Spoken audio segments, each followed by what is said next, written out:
Forum Podcast. Cédric Bourboin et son invité.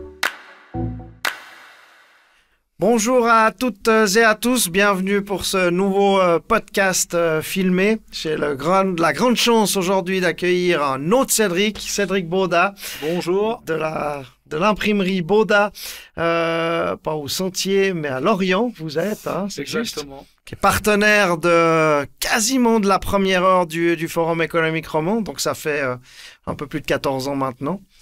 On est si vieux que ça. Si vieux que ça, hein, mais toujours là. Mais oui. Toujours bien implanté, une belle imprimerie, trentaine de collaborateurs, vous êtes? Ouais, avec la petite agence, on est une trentaine de collaborateurs. Ouais. Encore maintenant. Et comment ça se passe alors avec cette période c'est vrai qu'après ce tsunami de mi-mars, c'est vrai que évidemment compliqué, mais on est tombé par terre, mais bon, au lieu de faire l'autruche, on se relève, quoi. Puis on essaie quand même de regarder un petit peu de l'avant, sachant qu'on attend un petit peu la deuxième vague, mais c'est vrai que l'imprimerie, de toute façon, nous, on a un métier qui, de toute façon, doit se redécouvrir déjà depuis un certain temps, donc ça fait que d'accélérer un petit peu les choses, hein. Donc on essaie quand même, évidemment, que le papier soit toujours un vecteur de communication, mais évidemment, c'est souvent plus le principal. Mais on essaie quand même d'encore prendre l'épingle un petit peu, d'essayer de toujours l'utiliser quand on peut, puis de diversifier, ça c'est le plus important. Et puis c'est aussi vrai que j'ai aussi cette casquette de rédacteur, j'aime pas trop, c'est pas mon métier, mais en tout cas de responsable du journal local, hein, qui est un des plus vieux journaux local journal régional donc de Suisse romande. On est depuis 1840, il a même paru pendant la guerre. Donc c'est clair pour nous, c'était important que pendant cette période, on soit près de la population. Ouais. Donc ça, on a tout de suite beaucoup travaillé là-dessus, ça a pris beaucoup d'énergie. On a travaillé aussi évidemment avec les réseaux sociaux. On a aussi, rendons à Coca, ce qui est à Coca, on a un petit peu évidemment copié l'initiative de Pascal aussi avec l'initiative Bon Cadeau. Direct Q, là. Exactement, donc on a monté ça, j'ai eu au contact avec Pascal, il m'a un peu expliqué les tenants et aboutissants. Et puis avec ça, on s'est dit, nous on est plus dans un circuit fermé à la vallée de Joux, trouver des sponsors avec des horlogers, banques aussi à la vallée, ça a été encore pas trop compliqué. Et puis on a aussi fait cette action où pour 100 francs, le consommateur payait 90 francs et puis nous on versait 120 francs aux commerçants. Et puis on a il y a eu plus de 1500 bons qui ont été émis et puis presque 120 000 francs, on va dire, de chiffre d'affaires qui va rester à la vallée de Joux, quoi. Donc voilà, c'était une belle action, beau succès, surtout en l'espace de quelques jours, quoi.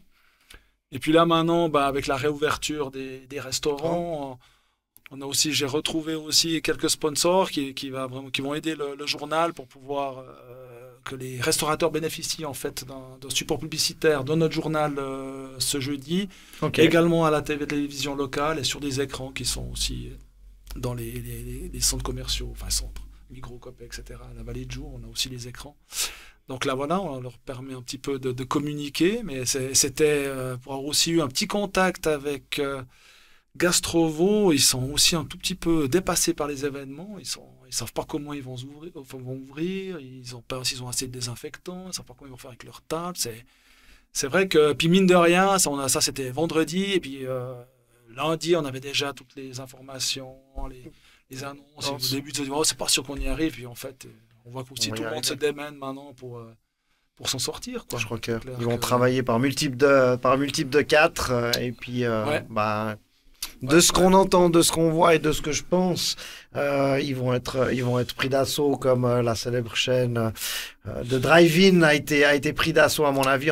C'est quand même une des choses qu'on a le plus envie de partager actuellement autour d'un bon repas. Ce que tu dis, c'est le partage, hein, pendant cette période. C'est vrai que certains sont confinés pleinement et d'autres, on doit quand même bouger, on doit quand même avoir des contacts. Alors évidemment que maintenant on devient un champion du monde de Zoom, un champion du monde de Skype, etc. Mais je crois que pour avoir rencontré tous mes employés ce lundi, ils étaient tous contents de venir au moins une demi-journée à l'imprimerie. Après, on leur dit, ma foi, toi, il faudra travailler aujourd'hui, pas demain, continuer le télétravail pour certains. Ils étaient presque tout déçus de repartir, mais on n'a pas le choix, hein. Donc c'est clair que l'activité, c'est vrai que ce déconfinement sous conditions, il y a de telles conditions que la situation est quand même préoccupante. On ne sait pas trop quand même où on va gicler, quoi.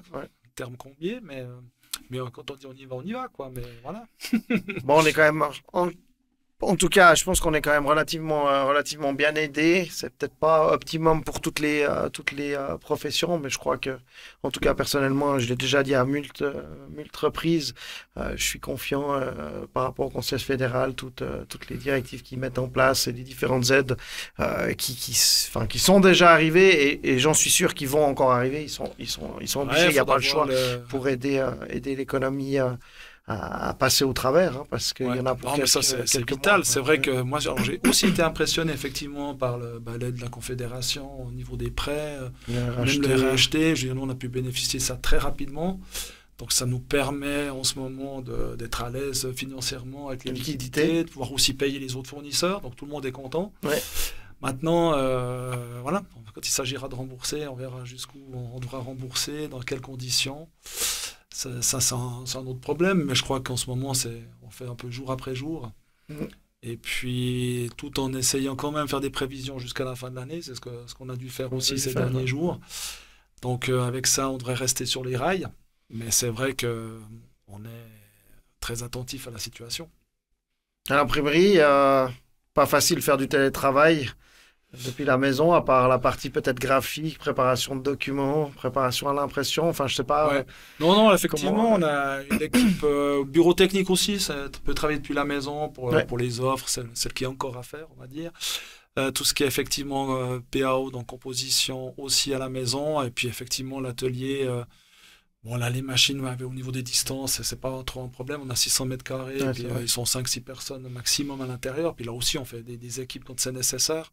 Donc ça, au niveau sécuritaire, pour respecter les normes de l'OFC, ça, je crois qu'on est dedans, mais il y a pas mal de contrôles en ce moment.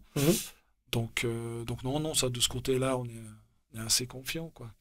Mais c'est vrai que travailler dans ces conditions, c'est pas évident, mais pour tout le monde. Donc on fait avec. Le domaine horloger, lui, a continué. Alors, c'est vrai qu'on imprime beaucoup, je crois, des manuels de. Oui, alors les modes d'emploi, effectivement, magazines et autres. Alors, c'est vrai qu'on a, évidemment, heureusement qu'on a une certaine diversification quand même de clientèle, parce qu'effectivement, nos premiers clients hôteliers ou de l'événementiel, ça, on a tout de suite vu, effectivement, des annulations ou des commandes qui tardent ou qui sont annulées en stand-by. Et puis, autrement, au niveau communication, heureusement que certaines communes ont toujours besoin de communiquer. Donc, on a toujours fait les journaux. Les assurances ont besoin de communiquer. Certains secteurs privés ou publics ont encore besoin de communiquer. Donc, on a pu travailler. Et puis, les horlogers, c'est vrai qu'ils sont aussi en stand-by. Faut pas croire. Mais c'est vrai qu'eux, ils ont des visions à moyen, long terme. Donc, il y a certains supports qui ont disparu, d'autres qui ressurgissent, et puis les commandes en cours n'ont pas été annulées, donc, sauf pour évidemment des événements, des invitations. Alors ça, effectivement, tout a été annulé. Donc là aussi, ça va être aussi un petit peu, comme je dis, préoccupant, je vais dire le terme intéressant, de voir aussi un petit peu le développement de la communication, de quelle manière eux aussi se réinventent, puisqu'on voit ces foires, foire de Bâle, Genève maintenant qui se crée et tout, mais c'est vrai que là aussi, on ne sait pas trop sur quel pied danser, de quelle manière ils vont communiquer, sur quel support. Mais on a toujours, y a toujours un petit morceau de papier qui traîne à quelque part. Je pense que le toucher est quand même important. Je crois que aussi très important. Le télétravail, c'est génial et tout, mais les gens, je pense que ils se réjouissent encore de se saluer et de s'embrasser, quoi. C'est vrai. Des fois, on a toujours un réflexe. Ah ouais, non, c'est vrai, on peut pas le faire, quoi. Donc le papier, voilà, il y a toujours un contact. Et puis, c'est vrai qu'en tout cas, dans le domaine du luxe, c'est encore important. Et puis, même dans les autres secteurs. Mais c'est effectivement pas l'élément essentiel. Et ça, c'est normal. Même nous, quand on doit effectivement conseiller un client, on lui dit évidemment de passer par d'autres supports que le papier. Mais à la fin, il y a toujours un petit morceau de papier. Oui. Un petit message qu'on mettait à sa petite copine quand on était à l'école. Ça reste, ça. Ça reste. C'est vrai, les écrits, ça reste. Excellent, on voit que, en tout cas, les combiers restent reste positif. Hein, tu fais partie en tout cas de ceux qui sont dynamiques, qui ne sont pas restés les bras croisés. Je pense que c'était difficile de rester les bras croisés. Sauf là, mais plein d'idées, il y a des choses qui se sont mises en place. Je pense aussi que ça nous a permis de se rapprocher de certaines personnes qu'on ne serait pas forcément rapprochés ou qu'on a côtoyées ou il y a eu des élans de solidarité de part et d'autre, des personnes qui se sont mises ensemble qui d'habitude ne faisaient pas forcément grand-chose. On dit souvent à nos voisins, on est tellement absorbés par le travail qu'on n'a pas pu prendre de temps. Ça nous a permis aussi je pense chez vous aussi, de resserrer un peu certains liens, même s'ils étaient digitaux dans un premier temps, pour beaucoup, quoi. Ouais, non, mais ça, c'est important, effectivement. Là, on voit en tout cas dans le secteur industriel, commerce, voilà, il y a une certaine solidarité. Je trouve des fois plus difficile avec le milieu politique. Il me semble que, alors au niveau, effectivement, Conseil fédéral, je pense qu'ils ont fait beaucoup de choses justes. On peut toujours, j'aimerais pas être à leur place. Ouais. Au niveau des cantons, on peut discuter, mais c'est vrai qu'au niveau des communes, moi je trouve qu'il y a souvent un silence, un silence radio. Et aussi parce que, pas préparé évidemment à ce genre de situation, au niveau de la communication très compliqué de toucher la population. Nous, en tout cas, on l'a vu chez nous. Voilà, on leur a proposé des supports. C'est peut-être plus maintenant qu'ils vont rentrer, en fonction, puis qu'on aura besoin d'eux. Un petit peu d'appui, quoi. Mais... Conseil fédéral, avec les cantons ont déjà, en deuxième vague, ont déjà été actifs, et puis après, certainement aussi les communes, quand on va un peu ressortir. On a vraiment besoin de tout le monde. C'est important.